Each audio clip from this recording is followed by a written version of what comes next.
my channel and to another reading vlog. This is going to be a weekend reading vlog.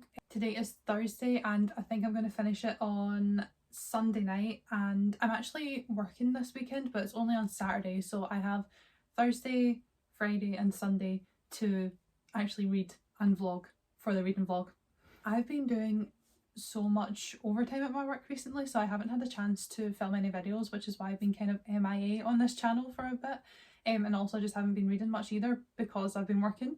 But because I have this weekend free mostly, I'm going to try and get at least one book done. I'm actually listening to one on audiobook and I'm going to be starting one physically, and maybe I can get both of them done actually. But yeah, let's talk about the two books I've got. So the one I'm going to be reading physically is The Hacienda by Isabel Cañas. I've read a book by this author before. It was The Vampires of El Norte and I read it I think last January and I actually really enjoyed it. She writes historical fantasy horror books that always have a little bit of romance as well. The Hacienda is set in 1823 and it follows the main character Beatrice, who quickly marries this random man basically to escape the life that she's living with her uncle and his wife, where basically she's just not being treated very well.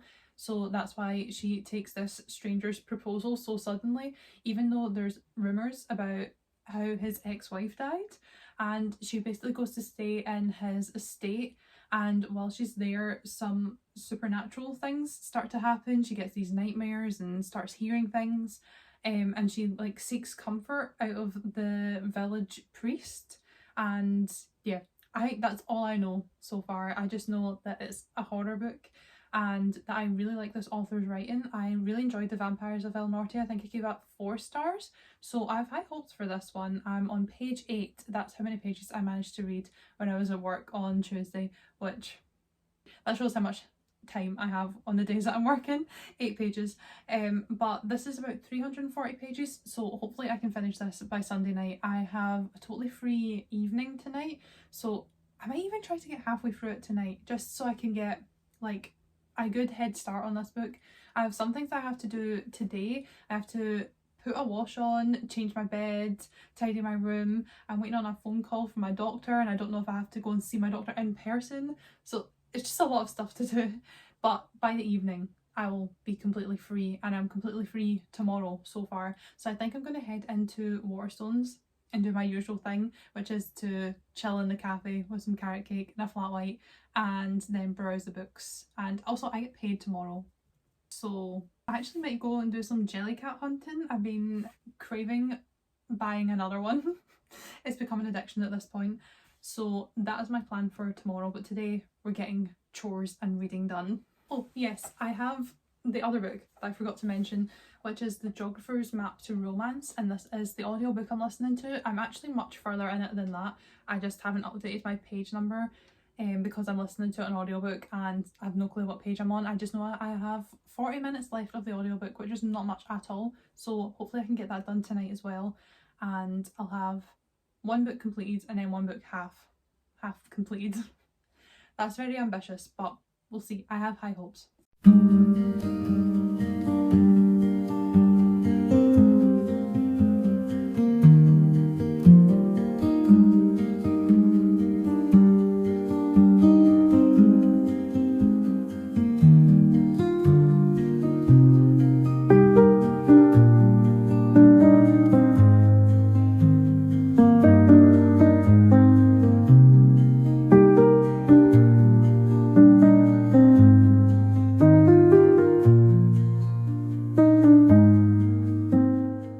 I also have a mini book haul because recently I went down to the Edinburgh Book Festival because I got this really exciting opportunity basically where House of YA, the publishers, contacted me and invited me down to one of their days where they had a bunch of author panels and Q&As and stuff, and I basically came home with a bunch of gifted books and I thought I'd show you them. First panel I went to was like what it means to be a feminist writer panel, and I managed to get a proof copy of Manjeet Man's new book Roar, which doesn't come out till October, so that's really exciting. And B. Fitzgerald, who wrote Girl, Goddess, Queen, was also on that panel, and I got a copy of her new book, A Beautiful Evil. I also got both books signed and personalised as well, which is really exciting. And I also got A Treachery of Swans by A.B. Poranek, who wrote Where the Dark Stands Still, and got that book signed as well. And I also got 2 ARCs, or advanced reader copies. If anyone doesn't know, they're basically books that just haven't been published yet. One is, I think it's called Moth Dark, which I really like the cover. The colours are so nice. And this author wrote Threads That Bind, which is a book I read 2 years ago, I think, and I did enjoy that one. This book is When We Were Monsters by Jennifer Niven, who wrote All the Bright Places, which I read in like 2019, and I genuinely have never cried so much at a book before. But I feel like this is different. I think this is like a horror, dark academia book, so we'll see how this compares to her other one, which is like a YA contemporary romance. I did some of my chores I had to do. I tidied my room and made my bed, and also had my phone call with my doctor, and I have to go to them tomorrow morning, like very early in the morning. Well, for most people it's not early. For me, it is early. But at least that'll give me a head start to the day, and it means that when I go to Waterstones and stuff, I can go quite early.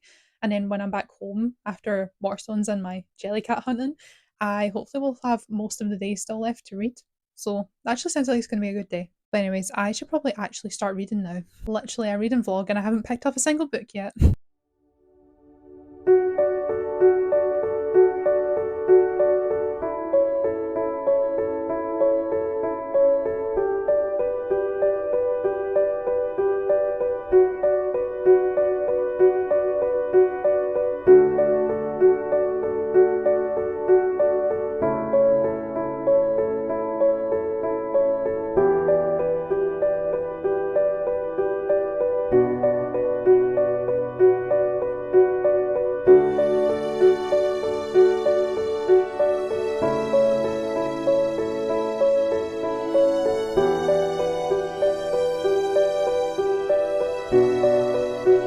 Look who has decided to join me.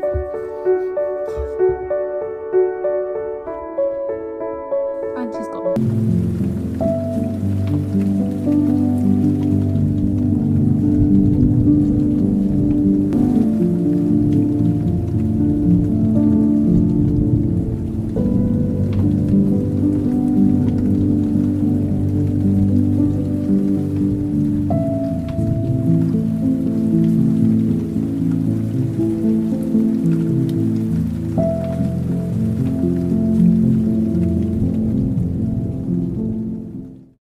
I am actually like 130 pages into this now, and my initial goal was to get halfway through tonight, but I think I have a chance of actually finishing the whole book because I have just under 200 pages left, and it's actually really easy and quick to read.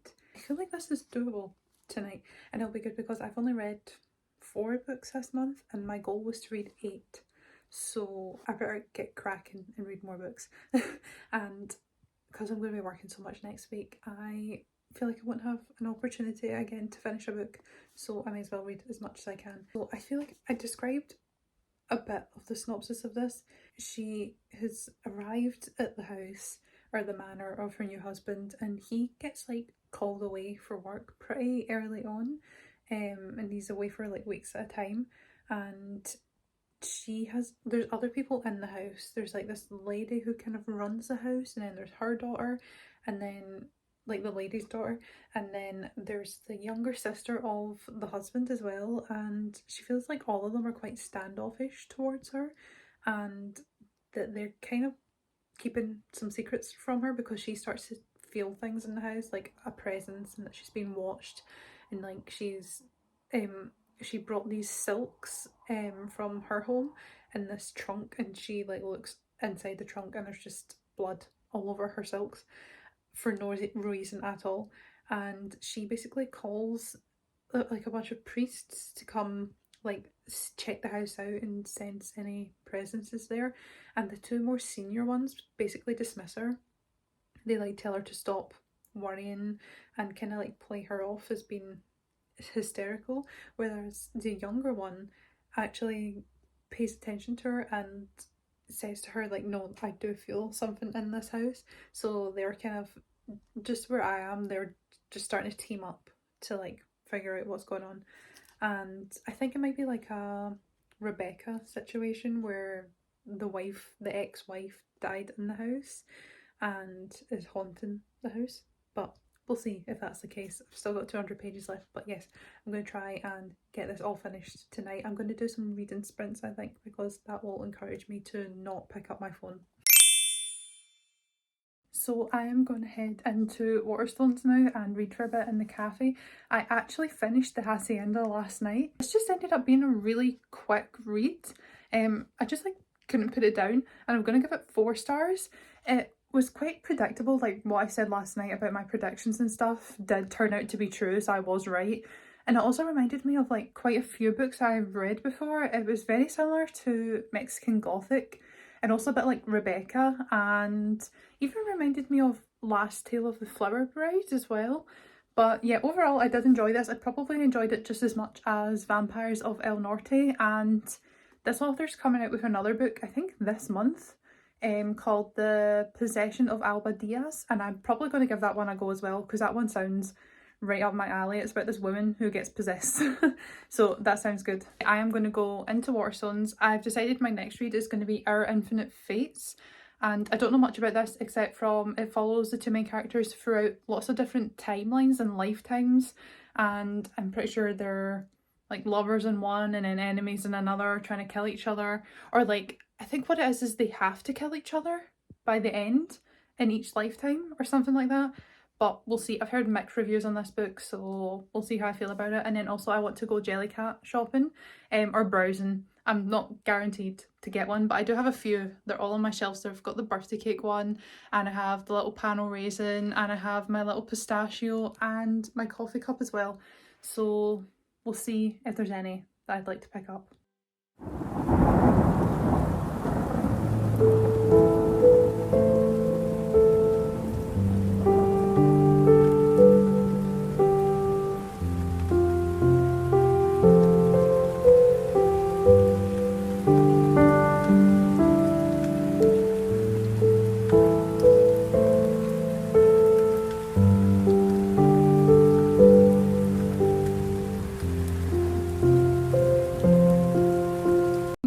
So I am finally back.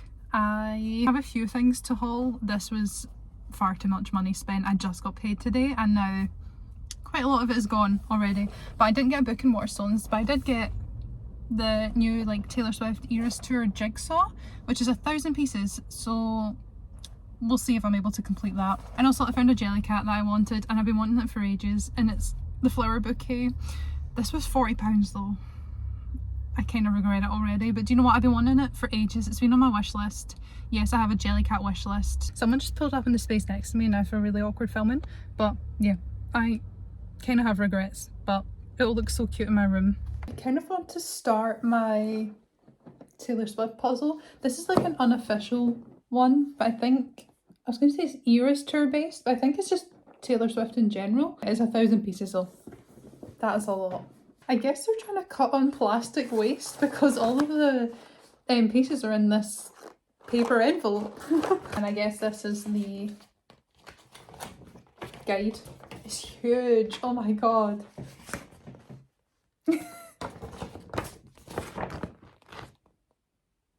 Oh, okay, I didn't realise this.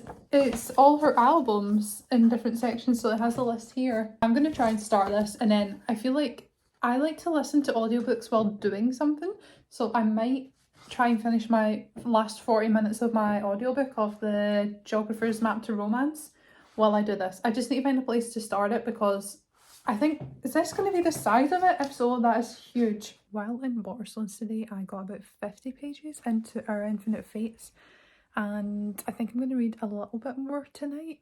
It's definitely a fast-paced read. This is a YA fantasy story. I think I talked a little bit about it, but I have a bit more of a clue of what's going on now. It follows the 2 main characters, Evelyn and Arden, and basically follows them throughout multiple different lifetimes, throughout centuries. So basically Arden has to kill Evelyn before she turns 18 in every single lifetime, and it's not explained why yet. Even Evelyn doesn't know why, but it seems like Arden does. And at first it seems like he kind of enjoys it, but she later learns in another later lifetime, one where they actually fall in love, because apparently they do that, where some they are enemies and others they are in love. But in some of them she doesn't even know who he is, so he could be like her neighbour for 18 years and she doesn't know it's him until one day he kills her. And basically in one of the lifetimes he kind of explains that he's been forced to do this because some sort of deal that happened centuries ago, and if he doesn't, something bad will happen and we don't know what. And yeah, she just has no clue. But basically in this lifetime her sister is dying, and basically her sister, her survival is dependent on Evelyn, and if Evelyn dies her sister is also going to die, so she's determined to stop Arden this time. So yeah, that's basically where I am in the story so far.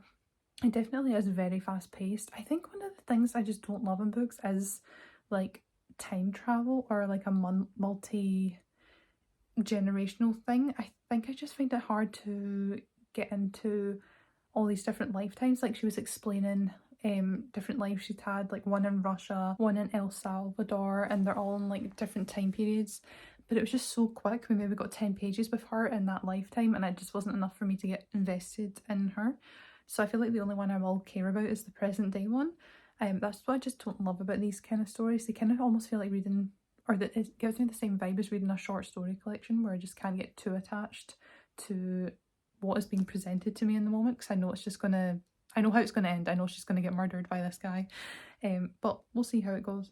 I've also finished my audiobook of The Geographer's Map to Romance, and I'm going to give it 3 stars, which is the same as the first book. They follow different academics, this series. They're companion novels, so they're not directly related. The first one is The Ornithologist's Field Guide to Love, and that follows birders, bird people, bird specialists, ornithologists, and they are entering into a competition to win Birder of the Year, and they fall in love in the process. And then this one is very similar, where it's geographers, and this one actually has a marriage of convenience, but they're actually already married in the start of the book, which is a bit of a unique spin on that trope.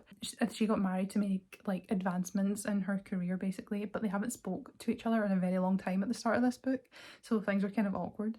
But yeah, I enjoyed this just as much as the first one. Her other series, I can't remember the name of it, but that one follows a bunch of different magical people. So the first one's pirates, like lady pirates, and second one's witches, and the third one is spies. I just found that a lot more entertaining. Like I really enjoyed the romances in this, but the actual fantasy and plot wasn't that captivating. Whereas her other series, there was just a lot more magic going on, so I definitely enjoyed those more. But overall, still an enjoyable read. I actually finished my audiobook of that while I started my Taylor Swift Jigsaw, which I think I'm going to do a little bit more, so I might pick another book to listen to on audiobook, because I'm kind of addicted to doing this jigsaw. I've almost finished doing all of the border. This is how it looks so far. I'm doing it on my dusty carpet because I don't have anywhere big enough, like a surface big enough to put this jigsaw anywhere. But yeah, this is what it's supposed to look like. Ignore the pile of pieces on top of it. But it's basically this whole image that's to do with Taylor Swift. And it's actually not as hard as I thought it would be because it is so detailed. I normally find jigsaws really difficult when it's like one big picture that's very similar because all the pieces look the same. But all of these look really distinct. So hopefully I'll be able to complete it. So on Friday I actually didn't make any more progress into Our Infinite Fates, but I did decide to pick up another audiobook because I wanted to do my jigsaw puzzle, and I decided on Immortal by Sulin Tan, and actually I'm a pretty decent amount through it already. I got 100 pages done just in that first night on Friday of listening to it. And I'm going to definitely listen to more today, and I'm going to read physically later more of Our Infinite Fates. I don't know how much I'm going to get done because I'm going to wrap up this vlog tonight because I'm going to be working for the next 5 days. So this is like my last opportunity to actually read for a long time. So hopefully I can get this vlog edited and wrapped up and posted hopefully by tomorrow, I think. This book is I think it's a standalone, I'm pretty sure, and it is an adult fantasy, and it is basically follows the main character, who is this queen of this kingdom, or she's an empress. She basically, even though she has all this power over the mortal people, to the immortal gods, she's basically worthless. Like they consider themselves like far above her. She has kind of a tragic backstory where her granddad, who used to be on the throne, was killed by the immortals, and the immortals also control her people. So she basically teams up with the god of war, and forms an alliance with him to try and free her people. And yeah, I'm only 100 pages in out of, I think it's 490, so I've still got a while to go, but I am enjoying it so far. I really do like Su Lin Tan. I read Daughter of the Moon Goddess a few years ago and absolutely loved that book, and yeah, I'm enjoying this one so far. I have the Waterstones exclusive, which is so pretty, and I actually also have the Fairy Loot edition, which is also so pretty, and I actually can't decide what one I like more. I just really like them both. I am listening to a little bit of it just now while I do my jigsaw. I actually made good progress in my jigsaw last night. I'll show you in a second. I'm going for a family lunch slash dinner in literally 30 minutes, so I won't get much done, but hopefully I'll have all of the evening to myself and I'll get a good chunk of the audiobook done, and I'll try and get maybe halfway through Our Infinite Fates, and yeah, I'll probably wrap up the vlog later tonight.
So I am going to wrap up the vlog now.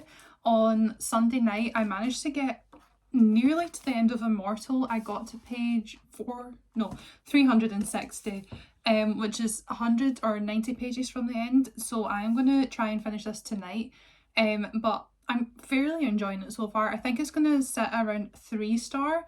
It's just enjoyable but nothing special. It's been a really quick read as well, and I've been listening to the audiobook while doing my jigsaw, which has been really fun as well, so hopefully I can get this done tonight. And that is the end of the reading vlog. It was just 3 days because that's all I really had time to read in, but I think it was successful. I finished 2 books and nearly finished a third as well. But I hope you enjoyed this vlog. Let me know if you want to see more vlogs in the future. I do have a few planned. I think I want to do one for the start of September, like a spooky autumnal dark academia vlog. Not quite horror because I want to save that for Halloween, but yeah, some sort of autumnal vlog.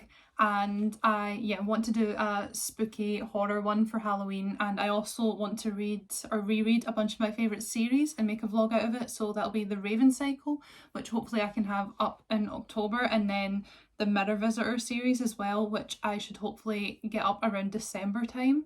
But yeah, let me know if you want any other kind of reading vlogs, because those are probably my favourite thing to film. And yeah, I hope you enjoyed this one, and I'll see you in the next one.